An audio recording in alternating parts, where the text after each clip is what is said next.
A Navy SEAL drove alone through the blizzard that night. Headlights cutting through white silence, heart heavy with ghosts from wars he could never leave behind. He wasn't looking for anyone. He wasn't trying to be found. But then, a faint cry broke through the wind.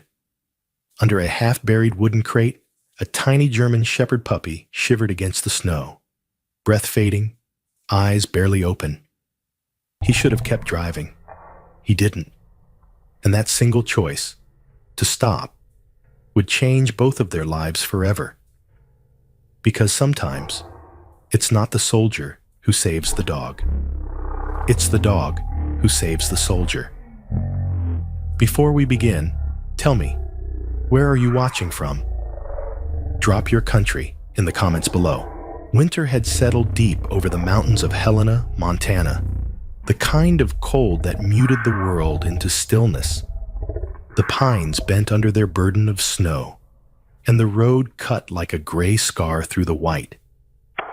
It was late in the season, the air sharp, metallic, and endless. The sky hung low, almost touching the treetops, heavy with more snow waiting to fall. Through that frozen silence, a lone pickup truck moved steadily, its headlights slicing through veils of flurries. Inside sat Lucas Hale, 38 years old, his posture rigid as if still bound to military precision, even though his uniform days were long behind him. His hair was dark brown, short but uneven, where he had cut it himself. A light beard framed a jaw that looked carved from the same stone as the mountains he drove through. There were lines around his eyes, those faint, weary traces of someone who had seen too much and slept too little. He had once been a Navy SEAL, a man built on duty, discipline, and silence. But duty had ended. Silence had not. PTSD followed him like a shadow he couldn't outwalk. Sometimes, the silence of Montana felt like an echo of the quiet before gunfire. He was driving without destination, only a vague thought of reaching his cabin before the snow thickened. The heater hummed weakly, and a faded photograph, creased, almost torn, rested on the dashboard. It was of 3 men in uniform standing on a sandy ridge somewhere far from home. One of them, the man in the center, had a smile that didn't belong to war. That man had died 2 years ago, and Lucas had carried the guilt since. His hands tightened around the steering wheel as wind swept over the road. He forced his eyes forward, jaw clenching. He didn't want to think about it, didn't want to remember the way life used to be measured in seconds of gunfire and heartbeats. Then, something broke through the rhythm of the storm. A sound, faint, fragile, a cry. He slowed, leaning toward the windshield, his senses snapping into alertness. It wasn't the wind.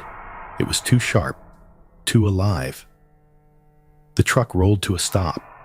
Lucas stepped out, the cold slashing at his face. Snow crunched under his boots, deep and soft, swallowing sound. The forest was a blur of white and shadow, but then it came again, a small, broken whimper.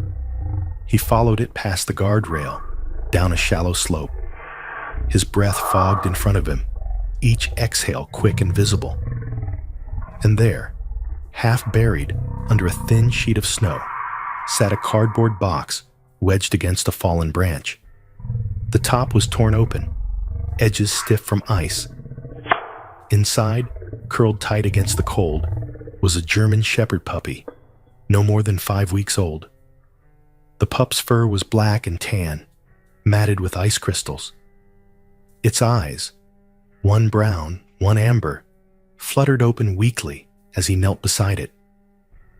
Lucas's breath hitched. He could see its small chest rising in rapid, shallow bursts. Someone had left it there to die. The thought made something twist inside him. An anger that was not loud, but deep, quiet, old. "Hey," he said softly, his voice roughened by disuse. "You're okay. You're all right now." The puppy whimpered again, its head barely lifting. Without thinking, Lucas unzipped his jacket and scooped it against his chest. Its body was shockingly cold, trembling so violently he could feel the tiny bones shake through his shirt. He wrapped the edges of his jacket tight around it, shielding it from the wind. Snowflakes clung to his hair, his beard melting down into his collar. But he didn't move until the shaking slowed a little. When he finally climbed back into the truck, his hands were numb. He placed the pup gently on the seat beside him, turned up the heater, and rubbed its small paws to restore warmth. The puppy's eyes blinked up at him, full of fear and confusion. Lucas couldn't look away. That helplessness, he knew it too well. He drove the rest of the way to the cabin in silence.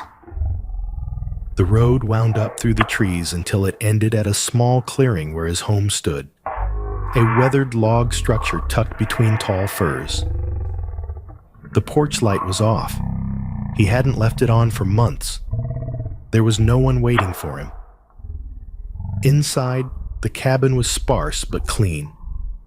A few shelves with worn books, a rifle hanging above the stone fireplace, and a wool blanket folded on a couch that doubled as his bed.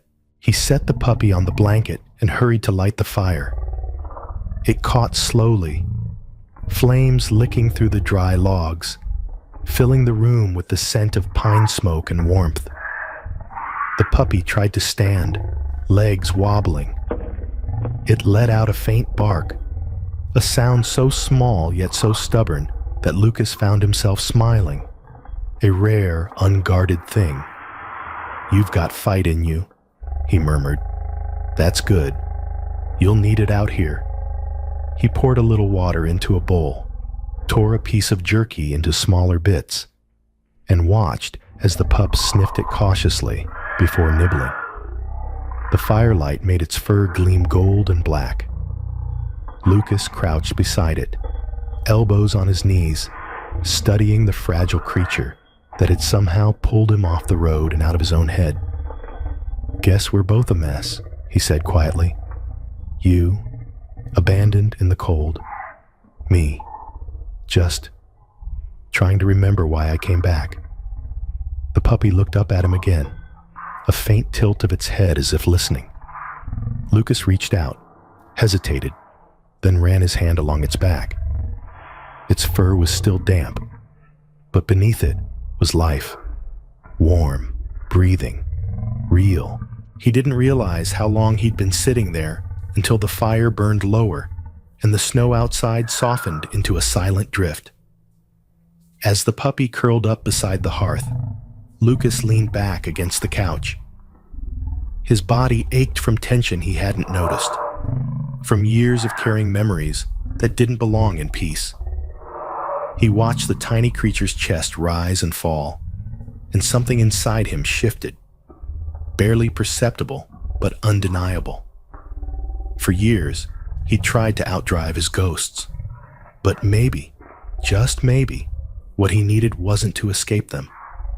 Maybe he needed something small, helpless, and alive to remind him what it meant to stay. Outside, the wind eased, as if the mountain itself had exhaled. Inside, Lucas closed his eyes, letting the quiet fill the cracks that war had left behind. The puppy stirred once, pressing closer to the warmth of the fire. For the first time in years, Lucas felt the faintest echo of belonging. Morning came late to the mountains of Montana. The snow outside the cabin gleamed under a pale sun that offered no warmth.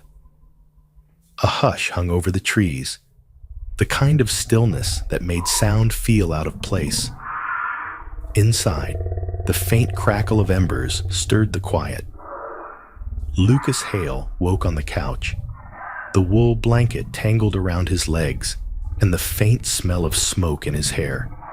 His back ached from another night spent half sleeping, half listening for noises that never came. Then something moved near the hearth, small, clumsy, alive. The puppy had made it through the night. It stood on uncertain legs beside the fire, tail wagging weakly, nose twitching at the scent of warmth and ash. The fur, once wet and matted, had dried into soft waves of tan and black. Lucas pushed himself up, rubbing a rough hand across his face. He was used to silence, used to being alone with the ghosts in his head. But now, that quiet was filled with the soft sound of paws on wood. "Morning," he muttered. His voice came out low and gravelly. The pup turned at the sound, ears perked, and toddled toward him. It tripped once, righted itself, and pressed against his boot. Lucas froze, looking down at the small body trembling against him. It was a simple gesture, blind, instinctive trust, and it hit him deeper than he expected. "Well," he said softly, crouching to its level, "looks like you made it through." He poured himself coffee, thick and black, and tore off a piece of bread for the pup. It devoured the offering with frantic hunger, tail wagging in little jerks. Lucas watched quietly, his expression unreadable. Then, despite himself, he smiled. Not the kind that reached his eyes, but one that still felt foreign on his face. By noon, he went outside to gather firewood. The air was sharp, biting through his jacket. The puppy followed him without hesitation, bounding through the snow in crooked lines, stumbling but refusing to give up. Lucas couldn't help but watch. He had spent so long surrounded by silence and discipline that the clumsy energy of this small creature felt almost miraculous. "You're out of your depth," he called over his shoulder. "You'll freeze your paws off out here." The puppy barked once, as if to argue. Lucas chuckled, quietly, as though surprised at the sound. He hadn't laughed in months, maybe years. Back inside, the cabin filled again with the warmth of firelight and the smell of pine smoke. Lucas sat on the couch, watching as the puppy explored, sniffing corners, pawing at a stray glove, circling the rug until it collapsed in a heap. There was something grounding in the small noises it made, the soft rhythm of breathing beside the hearth. When night fell, sleep came harder. The wind outside howled like distant artillery, and Lucas's body tensed out of habit. His breaths came short. His hands trembled. Then a weight pressed lightly against him. The puppy had climbed up onto his chest, curling into a ball near his shoulder. Its tiny heart thudded fast and steady, a sound that pulled him away from the edge of panic. Lucas's hand found its back almost without thought. Slowly, his breathing matched its rhythm. He fell asleep for the first time without waking in a sweat. At dawn, pale light slipped through the window. Lucas stirred to find the puppy still sleeping against him. When he shifted, it opened one eye and yawned, tail thumping softly against his chest. Lucas shook his head, smiling faintly. "You're not planning on leaving, are you?" The pup yipped, stretching like it owned the place. He sighed. "Fine. Guess this is home for you now." Meanwhile, several miles away, the town of Helena stirred under the same cold sun. Helen Ward stood at her front porch, bundled in a faded brown coat too big for her frame. She was 67, with silver hair tied neatly at the back of her head. Her face was lined but gentle, her eyes pale blue, the kind that once smiled easily, but now lingered with a quiet ache. Her small house sat near the end of a narrow road, surrounded by snowdrifts higher than her knees. She had lived there alone since her husband, Walter, passed away 6 winters ago. He had been a kind man, broad-shouldered, with hands that built everything in their home. The porch railing, the wooden swing, even the birdhouse that now hung empty in the cold. Since his death, Helen had spent every winter facing the same enemy: silence. That morning, she picked up her old shovel, its wooden handle worn smooth by years of use. The snow on her porch steps had hardened overnight, and she needed to clear a path to the road before the delivery truck came through. Her joints ached, and her breath misted in sharp bursts as she began to work. She managed 3 steps before her arms started to shake. Her heart pounded from the effort. She paused, leaning on the shovel, staring at the sky. The silence pressed around her, too thick, too heavy. Her fingers went numb. For a moment, she imagined Walter's voice behind her, gentle but firm. "You shouldn't do that alone, Helen. Wait for help." But there was no one to hear her anymore. She sank slowly onto the top step, the shovel clattering beside her. Snowflakes landed on her gloves and didn't melt. Her breath came shallow and uneven. The world around her was white and still, a frozen echo of everything she had lost. She stayed there until the ache in her chest softened, until the sound of wind through the pine trees felt less like loneliness and more like the memory of someone whispering her name. Only then did she stand again, dusting snow from her knees, and retreat inside. She closed the door behind her, the click echoing through an empty house. Back in the mountains, the light faded. Lucas sat on the couch beside the fire, the puppy asleep in his lap, small and content. He stared into the flames, his thoughts drifting. The sound of its quiet breathing filled the room. He looked down at it and whispered, "You think this place belongs to you, huh?" The pup stirred slightly, but didn't wake. Lucas leaned back, his hand resting gently over its back. For months, this cabin had been a refuge only in name, 4 walls to hide from the noise inside his own head. But now, as the wind moaned softly outside, he realized something had changed. The silence wasn't hollow anymore. It had a heartbeat.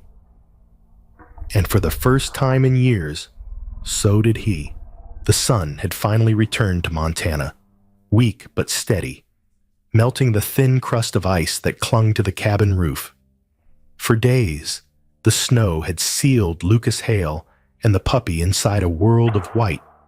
But now, a pale blue sky stretched across the mountains. The cold was still sharp, biting through the seams of his jacket, yet it no longer felt hostile. There was something alive in the cabin now, something that breathed, ate, and followed him from room to room with unwavering loyalty. Lucas had tried ignoring it, tried convincing himself that he was only keeping the dog until it was strong enough to survive on its own. But every time he moved, those small paws trailed after him. When he sat by the fire, it pressed against his boot. When he stepped outside, it waited by the door until he returned. He sighed that morning as he laced his boots, glancing down at the creature wagging its tail impatiently. "All right, fine. You're coming too," he muttered. The pup yipped, as if it had won an argument. The truck engine groaned in protest as it started. Lucas loaded the pup into the passenger seat, placing an old blanket on the seat to keep it from shivering. The road down the mountain was slick, winding through rows of firs heavy with frost. The puppy kept its head lifted, eyes alert, watching the snow blur by as if memorizing the world. Lucas found himself glancing over more than once, unsure when he had started enjoying the company. They reached town by noon. The snowplows had cleared the main street, leaving dirty slush along the curbs. Helena wasn't large. A few small stores, a diner with fogged-up windows, a post office, and the old Frontier Veterinary Clinic, a squat brick building that smelled faintly of pine disinfectant. Inside, the air was warm and humming with the low sound of animals behind closed doors. A woman in her early 30s stood behind the counter, flipping through a patient chart. Her name tag read, Dr. Megan Riley. She looked up as Lucas entered. Tall, with fair skin, red hair tied back in a ponytail, and eyes the color of green glass. Her face was kind but alert, the sort of expression that belonged to someone who had seen her share of emergencies and kept steady through all of them. "Morning," she said, smiling when she spotted the puppy in his arms. "That's a new face. What do we have here?" "Found him up near the ridge a few days ago," Lucas replied. "Cold, hungry. I figured he should get checked." Megan nodded, gesturing to the exam table. "Let's see how he's doing." The puppy squirmed as she listened to its heartbeat and checked its paws. "He's lucky," she said softly. "A few more hours out there and he wouldn't have made it. He's about 6 weeks old. German Shepherd mix. Strong little guy." Lucas stood back, arms folded, watching her work. "Strong, huh? Stubborn too," she added, laughing when the pup tried to nip the edge of her sleeve. "Seems attached to you already. Does he have a name?" Lucas hesitated. He looked at the puppy, who stared right back with wide, dark eyes. One amber, one deep brown. The gaze was steady, expectant, alive. He thought about how it had followed him from the snow, how it pressed against him when nightmares came, how it waited outside the bathroom door, as if guarding his absence. "Shadow," he said finally. "He's been following me since the night I found him." Megan smiled. "Shadow. Good name." She jotted something on a form, then looked up again. "He's healthy enough. Just keep him warm. Feed him small meals for now and—" She paused, eyes softening as she studied Lucas's face. "You did a good thing? Bringing him in." Lucas only nodded, uncomfortable under the kindness. "Yeah, thanks." He paid the bill, tucked Shadow under one arm, and stepped back into the crisp air. The sun caught on the puppy's fur, making the dark streaks gleam bronze. Lucas found himself whispering, "Shadow it is then." The dog barked once, short and decisive, as though agreeing. The grocery store sat across from the clinic, its windows frosted at the corners. Lucas parked outside and carried Shadow in, drawing a few curious glances from the other customers. The smell of coffee and sawdust mixed in the air. He pushed a cart and walked the aisles, gathering the usual supplies: canned soup, instant coffee, a few bags of rice, some dog food, after scanning the labels awkwardly. At the far end of the aisle, someone dropped a box with a soft gasp. Lucas turned. Helen Ward, bundled in a thick gray coat, stood there holding a small bag of flour. Her cheeks were pink from the cold, and her silver hair escaped from beneath a knitted hat. "Oh, dear," she murmured, bending slowly to retrieve the box. Lucas stepped forward. "Let me get that," he said. His voice startled her slightly, but when she looked up, her expression softened. "Thank you. These old hands don't cooperate the way they used to," she said with a small laugh. Her voice was gentle but tired, the kind that carried years of warmth layered with loneliness. "It's no trouble," Lucas replied. Shadow wriggled in his arm, stretching toward her. Helen chuckled, reaching out to let the puppy sniff her fingers. "Well, aren't you handsome? What's his name?" "Shadow," Lucas said. "Just decided today." "Shadow," she repeated, smiling as the dog licked her glove. "That suits him. He looks like he'd follow you anywhere." Lucas nodded, almost embarrassed. "Yeah, seems that way." She straightened with a quiet sigh. "You live up near the ridge, don't you? That old cabin past Miller Creek?" "Yeah, Been there a few months now. I thought so, she said. My husband and I used to drive up that way before the winters got too rough. Beautiful country. Quiet, though. Too quiet sometimes, Lucas said before he could stop himself. Helen looked at him kindly, understanding more than his words said. Well, if you ever need someone to talk to, or a hot meal, I'm not far, she said, her tone gentle but firm, like a teacher who refused to take no for an answer. He nodded. Appreciate it. Helen smiled again, the kind of soft, genuine smile that made her face look 20 years younger. Take care of him, she said, nodding toward Shadow, and let him take care of you too. Dogs have a way of knowing what we need before we do. As she walked away, Shadow watched her until she disappeared around the corner. The drive back up the mountain was quiet. The sun was setting, staining the snow in shades of copper and rose. Shadow lay curled on the seat beside him, eyes half closed, his small chest rising and falling in rhythm with the hum of the truck. Lucas reached over and scratched behind his ear. You picked a hell of a place to call home, he murmured. The pup stirred, but didn't move away. By the time they reached the cabin, night had settled in, wrapping the mountains in deep blue. Lucas carried Shadow inside, setting him down by the fire.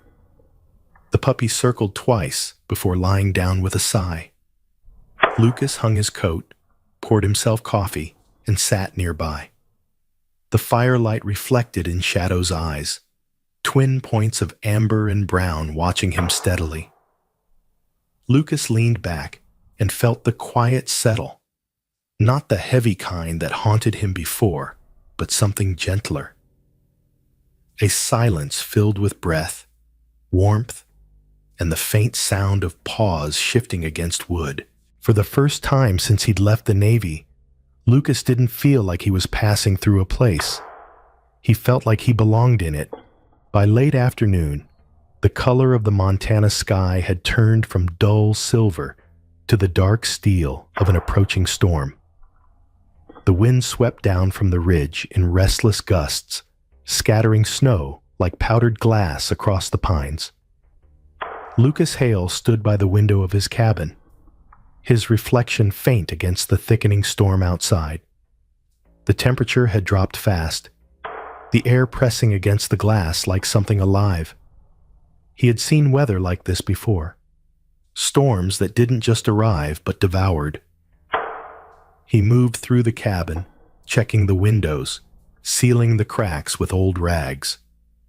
The woodpile beside the hearth was stacked high, and the fire already burned strong, throwing gold and orange light against the walls. Shadow lay near the fire, his head resting on his paws, amber eyes tracking Lucas's every movement.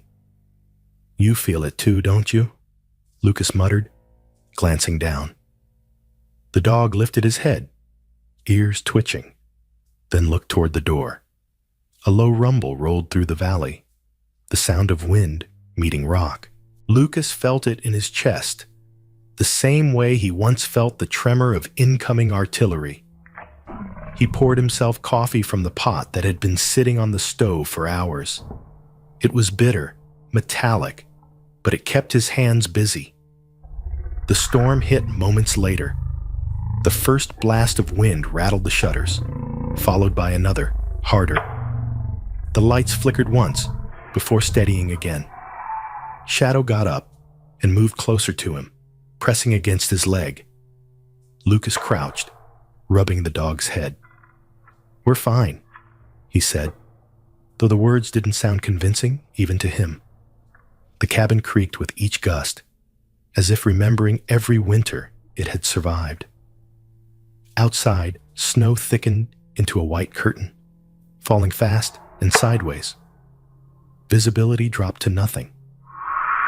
Lucas tried to distract himself, stoking the fire, tightening the latch on the back door, stacking blankets by the couch. But as the wind grew stronger, the noise began to change. It wasn't just the wind anymore. It was the echo of explosions, the metallic thud of gunfire buried somewhere deep in his memory. His breathing quickened. He turned off the radio when it started to crackle, the static blending too closely with the old buried sounds in his head. He leaned against the counter, palms flat, forcing himself to breathe. "Not there," he whispered to himself. "You're not there." Shadow whined and approached, tail low, sensing the tension before it became visible. Lucas sank onto the couch, gripping the edge of his knees. The walls seemed to pulse with the wind's rhythm. Each gust carried a memory, the smell of dust and blood, the voice of a man shouting orders, the deafening silence after an explosion. His body reacted before his mind could stop it, shoulders tightening, hands trembling. Then a weight touched him, warm, steady, grounding. Shadow had jumped up beside him, resting his head against Lucas's chest, pressing closer until the trembling slowed. Lucas's hand found the dog's fur, gripping it lightly as though anchoring himself to something solid. The noise outside grew worse, howling like a living thing. The windows shook, snow piling high against the frame, but inside, the rhythm of Shadow's breathing filled the silence between each gust, steady and certain. The fire cracked once, and Lucas exhaled through his nose. Minutes passed, or maybe hours. The storm blurred time into one endless moment. "You shouldn't be this calm," Lucas murmured finally, his voice hoarse. "You don't even know what's out there." Shadow tilted his head up, as if to say that he didn't need to. Lucas laughed once, soft and broken.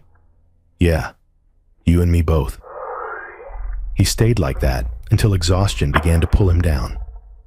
When he finally closed his eyes, he saw not the deserts he'd tried so long to forget, but a field of snow and a pair of dark eyes looking back at him, unafraid, alive. In the town below, the same wind screamed through the narrow streets. Snow piled against doors and fences, erasing footprints as soon as they were made. Inside a small house on Willow Lane, Helen Ward sat wrapped in 2 sweaters and a blanket, staring at the flickering candle on her table. The power had gone out an hour ago, and the house had grown colder by the minute. She rose carefully, joints stiff, and shuffled to the window. The streetlights outside were dark. Only the glow of the snow gave shape to the night. She could see her breath, small clouds fading in front of her face. Helen had survived winters alone before, but this one felt different. Her hands shook slightly as she lit another candle. The flame trembled in the draft that slipped through the window frame. She tried to nudge it closed tighter, but the latch had loosened with age. The wind pushed back, hard, and she stumbled a little before catching herself. The sound of the storm filled the house, the same relentless howl that had once comforted her, reminding her that nature still moved outside these lonely walls. But tonight, it only made her chest ache. She glanced at the empty armchair by the fire, the one her husband, Walter, had always claimed as his own. The fire had long since burned out. "Old fool," she whispered, half smiling through chapped lips. "You tell me to stop pretending I'm fine." She went to the hearth, crouched, and reached for the bundle of kindling she kept nearby. Her fingers were numb, clumsy. She struck a match, shielding it with her hand, and tried to light the paper. For a moment, it caught, a small, flickering flame. Then a gust burst through the window crack, scattering ash across the rug. The flame died. The cold pressed closer. Helen sat back, breathing heavily. Her heart thudded unevenly, a reminder that she was not as strong as she once was. She pressed a hand against her chest, waiting for the dizziness to fade. The storm roared louder, slamming against the windows like an impatient visitor. In that moment, she closed her eyes and whispered a prayer she hadn't spoken aloud in years. Just let it be morning. The candles flickered. The sound of the storm swallowed her words whole. Back on the mountain, Lucas woke to the sound of something heavy thudding against the porch. He sat upright, heart pounding, Shadow already alert beside him. Ears perked toward the door. For a moment, Lucas thought it was the wind, but then it came again. A dull, deliberate sound. He grabbed the flashlight from the counter and moved toward the window. The beam cut through the frost, but revealed only swirling white. Nothing moved beyond the wall of snow. Probably a branch, he muttered, though the uncertainty lingered. Shadow, however, didn't relax. His body went tense, muscles drawn tight, eyes locked toward the direction of the town below. A low growl built in his throat, steady but restrained, the kind of sound that came not from fear, but instinct. Lucas frowned, crouching beside him. What is it? The dog didn't look at him, only toward the dark beyond the window. His tail was stiff, his focus absolute. The firelight danced across his fur, catching the sharp edges of his ears. Lucas followed his gaze toward the distant valley, though he couldn't see anything through the storm. Still, a chill moved through him that had nothing to do with the cold.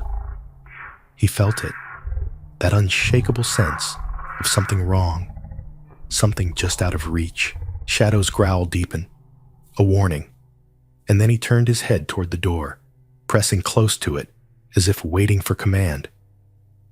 Lucas stood slowly, the flashlight beam trembling in his hand. You hear something I don't, huh? Shadow didn't move, but his eyes, those two dark, unwavering eyes, said enough.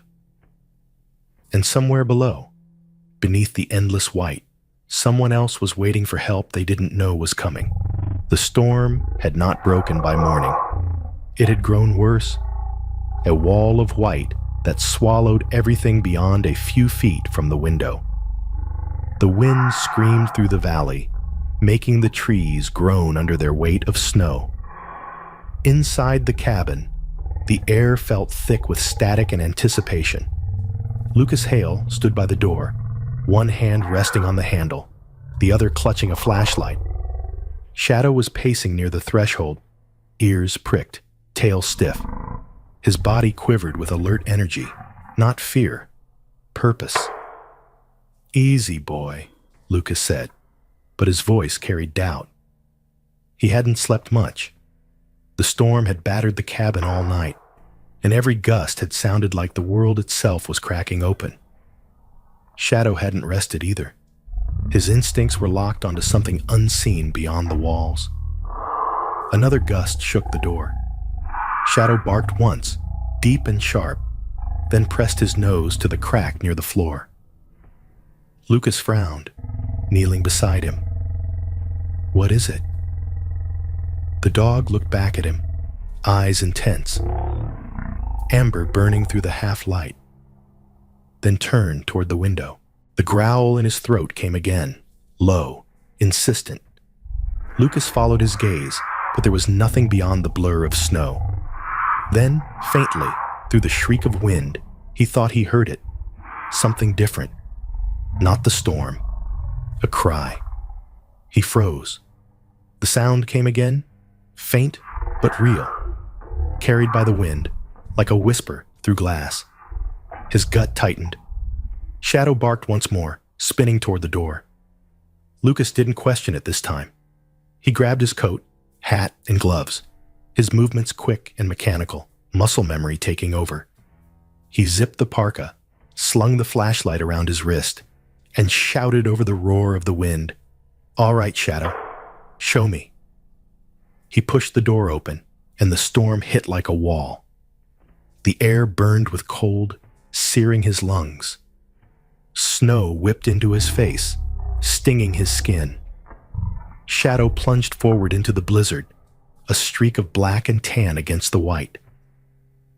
Lucas followed, pulling his scarf higher and fighting to keep him in sight. They moved through the trees, each step sinking knee-deep into snow. Lucas's flashlight barely cut through the chaos, the beam swallowed whole by the storm. But Shadow never hesitated. The dog forged ahead, occasionally turning back to make sure Lucas followed. There was a strange certainty in his movements, a confidence that Lucas hadn't seen since their time overseas, when dogs trained for search and rescue would lead men through dust and fire. The memory hit him suddenly. The same feeling of trust, the same rhythm of following something other than himself. For the first time in years, he let go of control.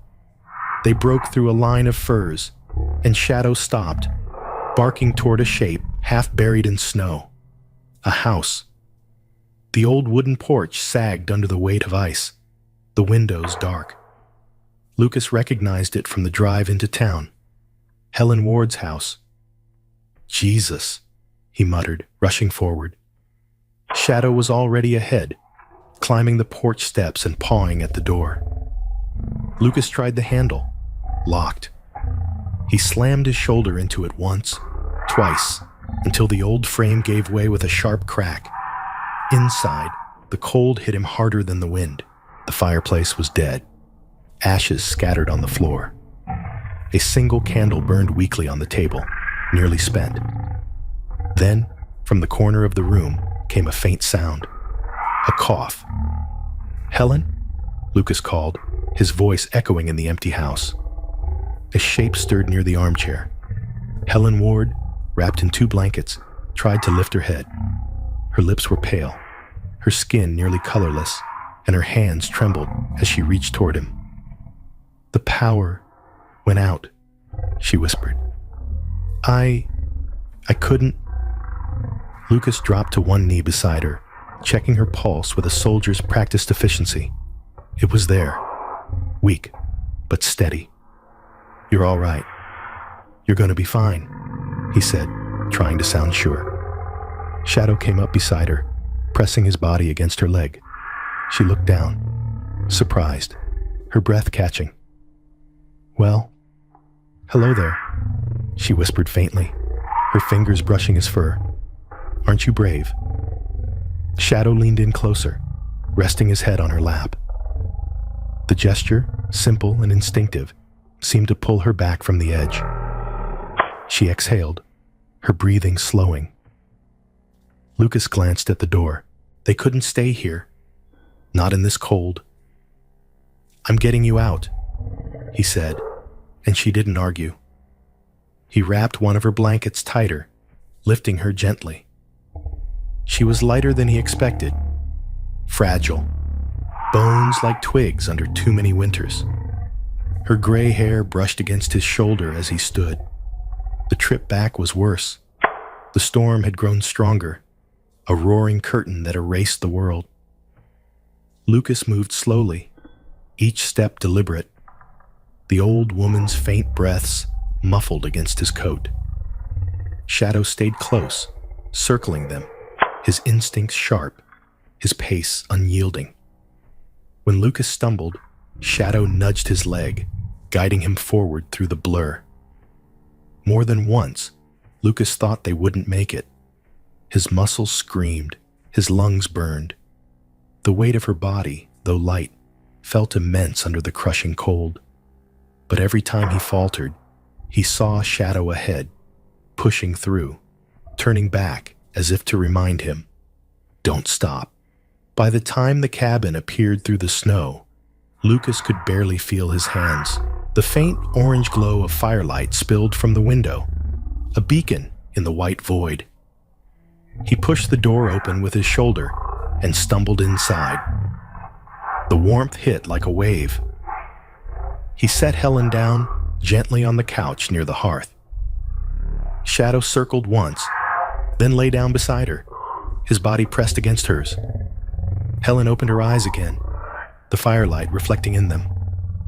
"You live here?" she murmured. "Yeah," Lucas said, crouching to feed the fire.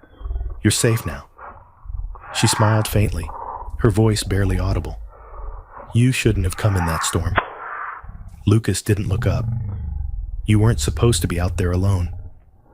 She laughed weakly. "Neither were you." He glanced at her then, at the fragile lines of her face, the way life flickered in her, even through exhaustion. The sound of the fire crackling filled the room. He brought her a mug of warm water and a wool blanket from the chest. Shadow hadn't moved from her side. His body radiated heat, his head resting across her knees. Helen's hand brushed over his fur. "He knew," she whispered. "Didn't he?" Lucas nodded. "Yeah, he knew." The wind outside howled again, but inside there was only quiet. The firelight glowed against the cabin walls, warming 3 lives that had crossed by chance, or something more. For the first time since the war, Lucas felt the strange stillness of peace. He sat back on the floor, his head resting against the couch, eyes closing. Shadow's tail thumped once against the rug, then went still. The storm raged outside, but in that cabin, the world had changed. Morning arrived quietly, with light filtering through the frosted window panes and falling across the worn wooden floor of the cabin. The storm had passed sometime during the night, leaving behind a still, white world that looked untouched by anything human. Inside, the fire had burned low, but its warmth still lingered, wrapping the small space in a cocoon of safety. Lucas Hale stirred from the chair beside the hearth.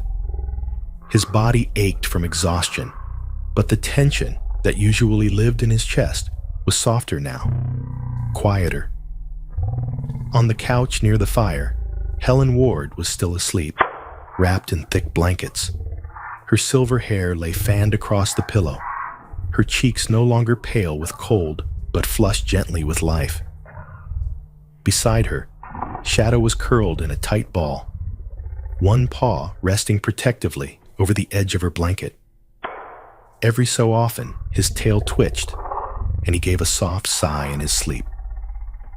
Lucas stood and stretched, his joints popping after a night of stillness. He poured water into the kettle, setting it above the embers to heat. As the faint hiss began to rise, he turned toward the 2 figures by the fire. The sight made something unfamiliar stir in him, a fragile mix of peace and belonging. For years, he had lived in this cabin, surrounded by silence, yet this morning, it didn't feel empty. It felt lived in. When Helen stirred awake, the first thing she saw was Shadow's face resting near hers. The big German shepherd blinked up at her and gave a soft chuff, tail sweeping across the rug. "Good morning to you too," she whispered, her voice hoarse but steady. She reached out to scratch behind his ear, smiling faintly as he leaned into the touch. Lucas glanced over from the stove. "You should rest. You're still weak." Helen sat up slowly, shaking her head. "I've rested enough to last a lifetime," she said, her tone wry but warm. She looked around the cabin, the simple furniture, the framed photograph of 3 men in uniform on the shelf, the worn rug by the hearth. "You keep the place neat for someone living alone." Lucas shrugged. "Old habits. The military teaches you that." Her eyes softened at that. "My husband, Walter, was the same. He used to fold his shirts like he was still in the service. He was Army, stationed in Germany in the 70s, never really left the habits behind." Lucas paused, the spoon in his hand hovering above the pot. "He was in the service?" Helen nodded. 30 years. Said it made him who he was. After he passed, I think I missed that structure as much as I missed him. The sense that someone was always watching over the small things. Lucas looked at her for a long moment before turning back to stir the pot of soup. "Yeah," he said quietly. "I know the feeling." Shadow raised his head at the sound of his name, tail thumping once before he yawned and stretched. He padded over to Lucas, nudging his leg with his nose. Lucas smiled faintly. "Don't worry, there's something in here for you too." The soup filled the cabin with the smell of warmth. Onions, broth, and herbs from the jar on the shelf. When they sat down to eat, Helen held the bowl carefully in both hands, savoring each spoonful like something sacred. "You know," she said, looking across the table, "you remind me of Walter when he first came home from the war. He didn't talk much either, always listening for something that wasn't there anymore." Lucas's jaw tightened slightly. "It's hard to stop hearing it," he admitted. "Sometimes I still wake up expecting to be somewhere else. Dust instead of snow. Heat instead of cold." Helen studied him, her expression kind but unflinching. "You've carried that weight a long time, haven't you?" He didn't answer, but she didn't need him to.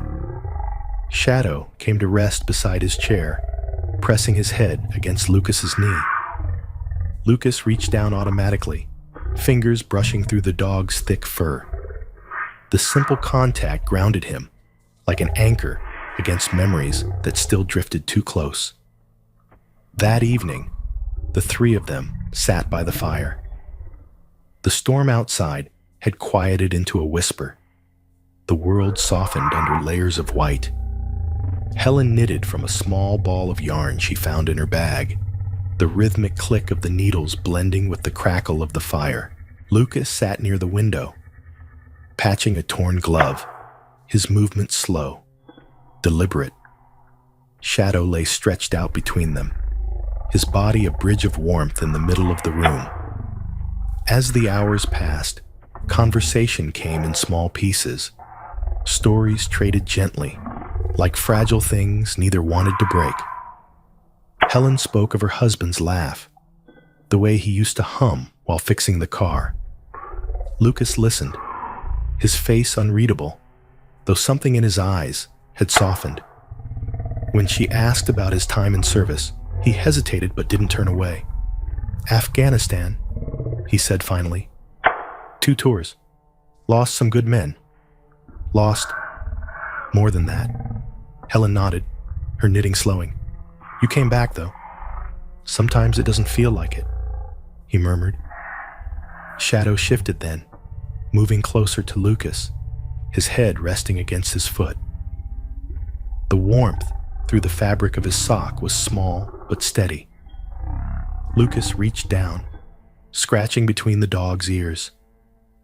"He doesn't let me forget where I am," he said quietly. Helen smiled.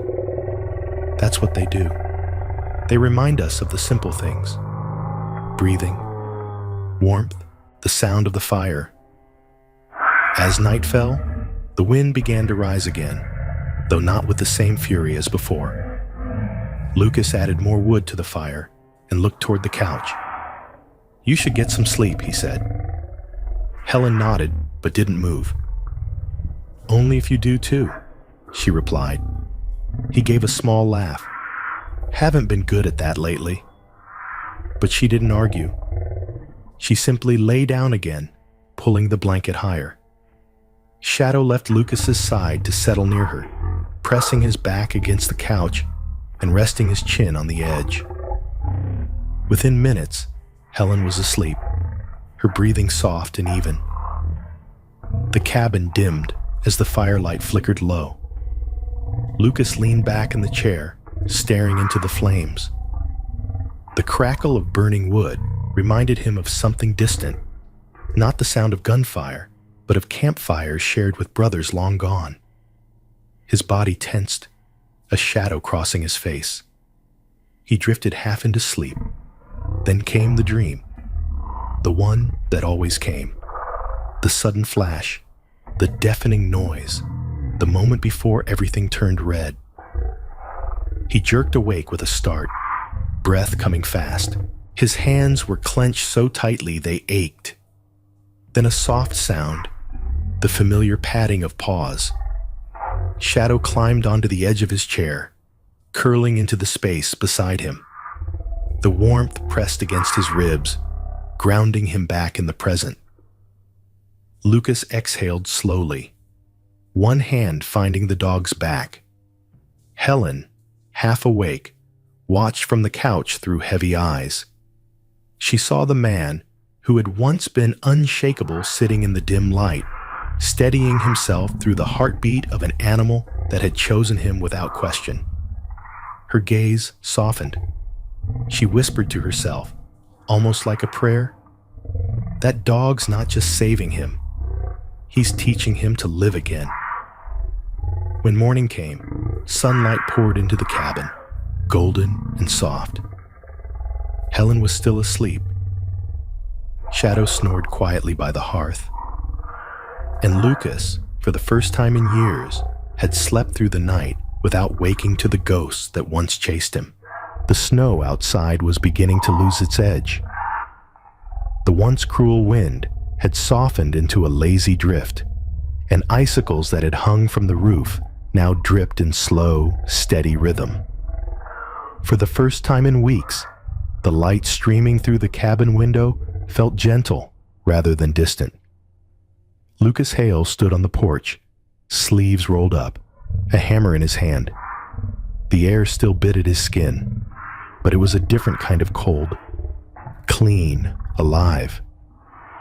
Beside him, Shadow bounded in and out of snowbanks, his black and tan coat gleaming under the pale sun. Every few minutes, he'd return to sit near Lucas's boots, tail sweeping the porch floor, eyes fixed on his human with silent devotion. Lucas smiled faintly, brushing sawdust off his gloves. "You could help, you know," he muttered. Shadow barked once, as if to say he was already doing his part. Helen Ward sat on a chair just inside the doorway, wrapped in one of Lucas's heavy coats.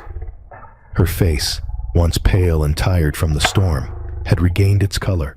She watched the man and the dog work in quiet amusement, knitting needles, clinking softly in her hands. "You're doing a fine job," she called. "I haven't seen a roof that straight since my Walter was alive."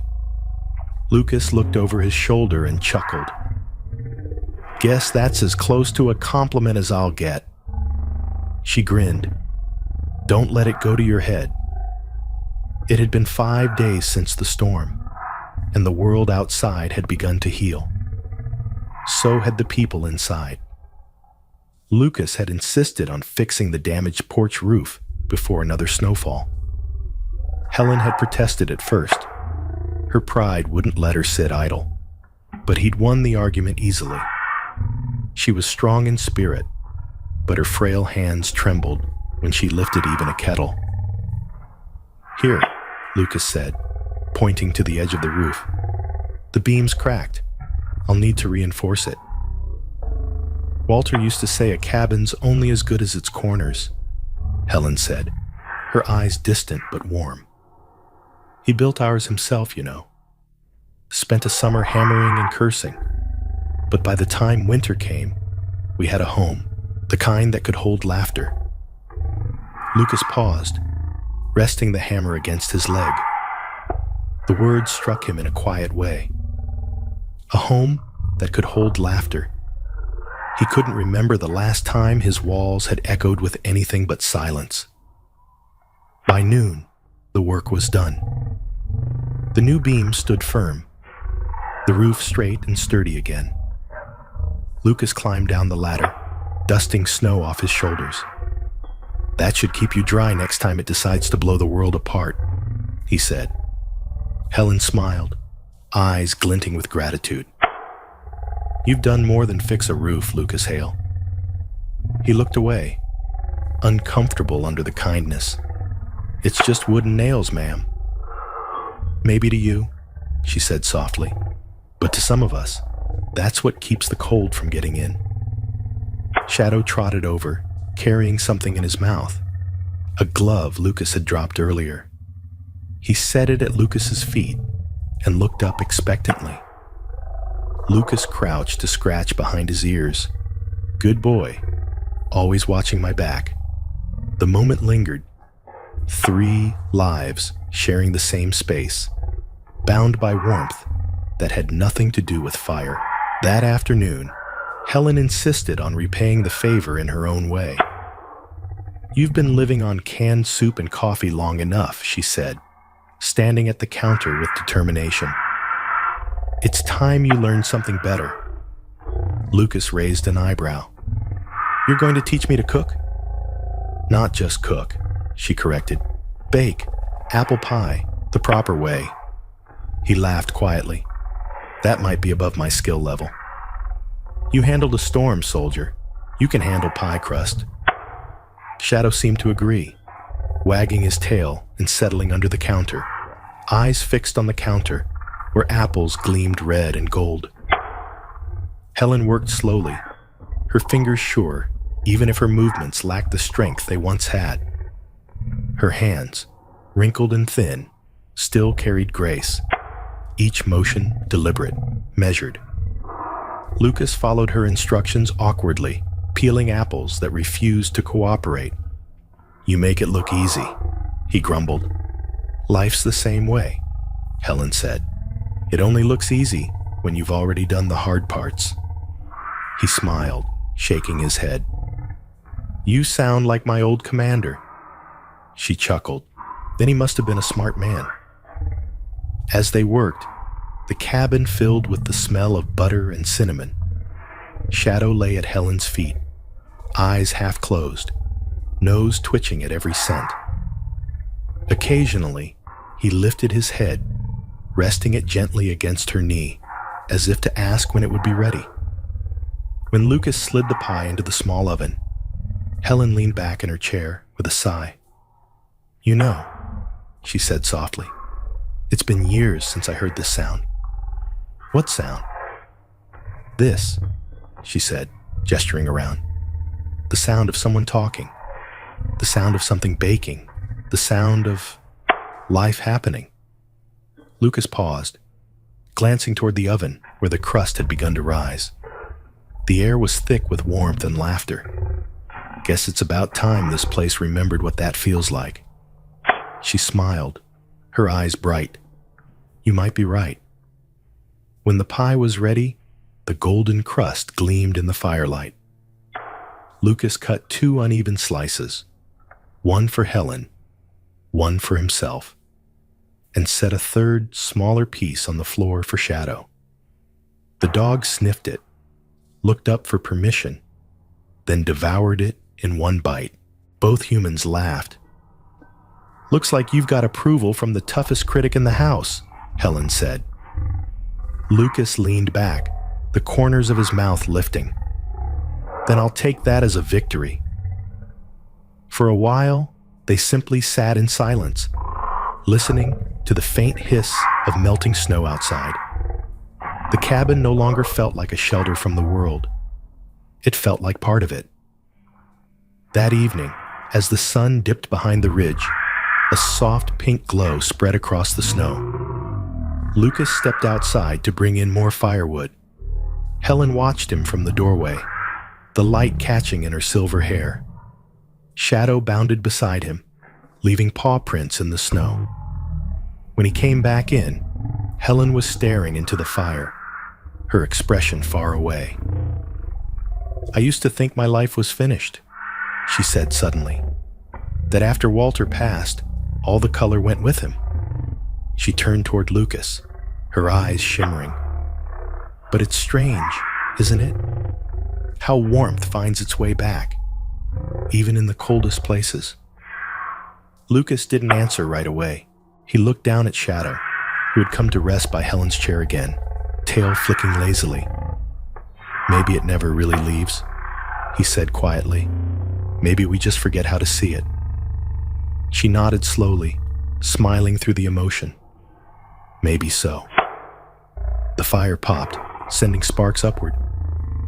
Outside, the wind moved gently through the trees, carrying no threat this time, only peace.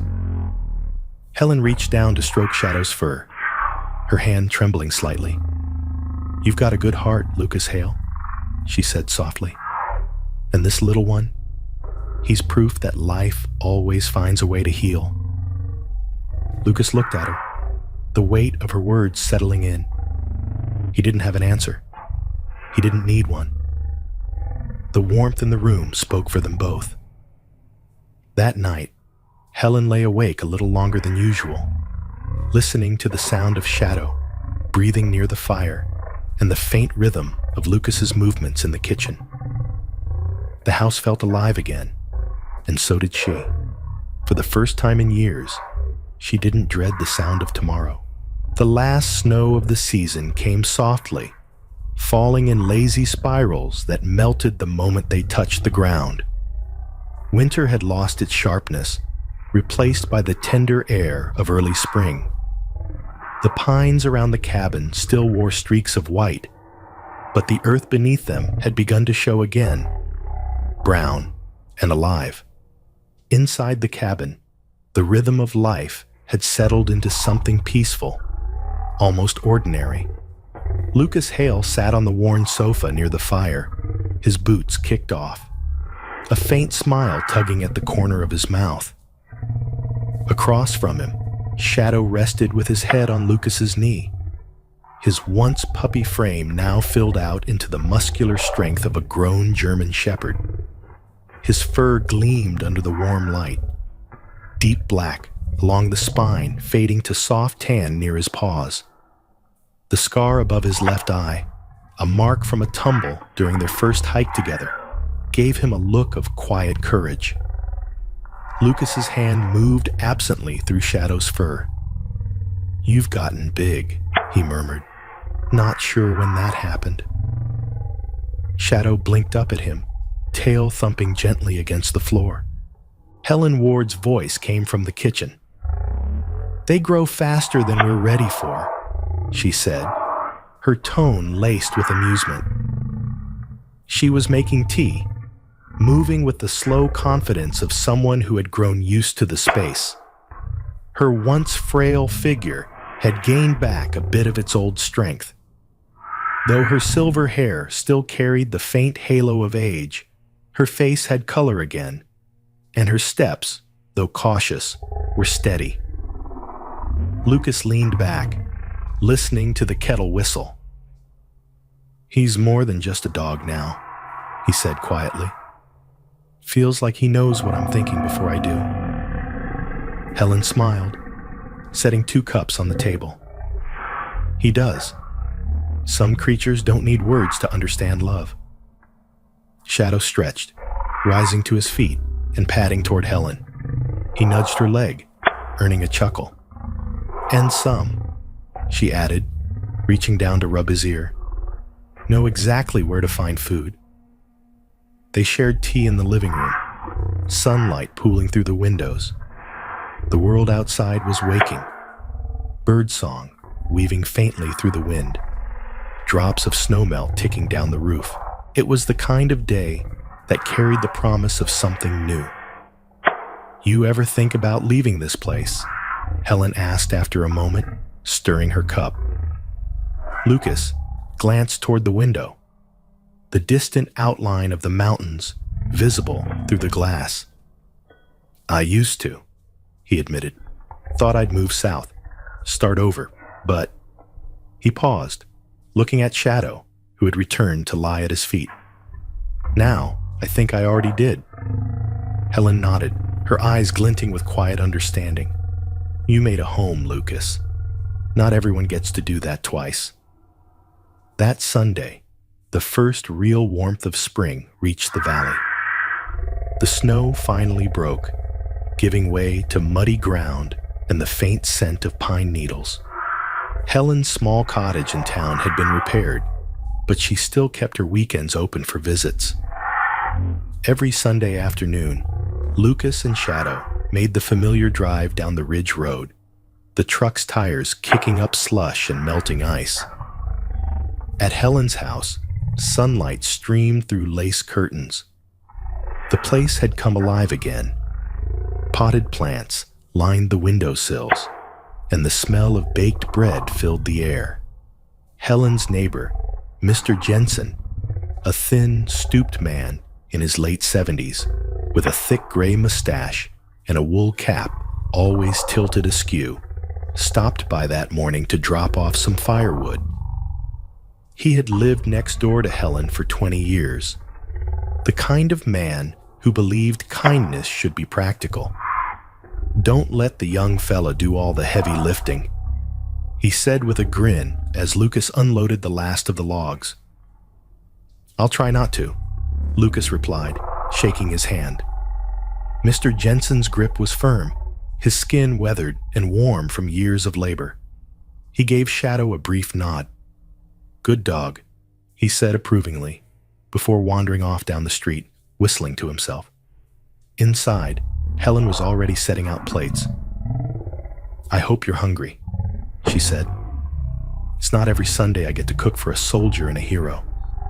Lucas laughed, shaking his head. "Hero's a stretch." "Not for him," she said, nodding toward Shadow. The dog was already sitting near the table, tail sweeping in slow arcs as he waited for permission to move closer. Lunch was simple: bread, stew, and coffee that Helen had brewed too strong. Yet the simplicity was what made it perfect. Shadow stayed close to Helen's chair, occasionally resting his chin on her knee. She pretended to scold him, but her hand never stopped stroking his head. "You spoil him," Lucas teased.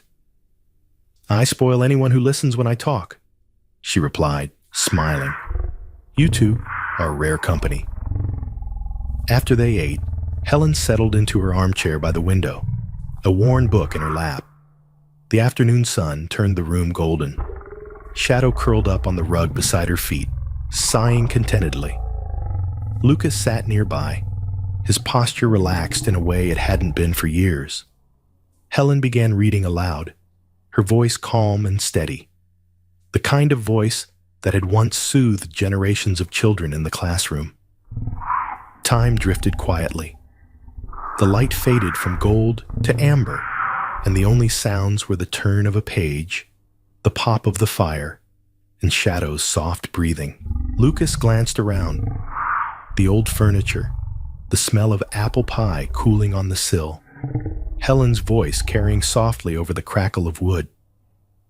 For the first time, he felt something he couldn't quite name, something fuller than gratitude, lighter than peace.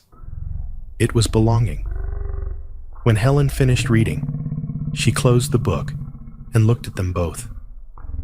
"You know," she said softly, "I used to think the world got smaller as you got older. But maybe it just gets quieter. And maybe quiet isn't so bad when you're in good company." Lucas smiled. "You might be right."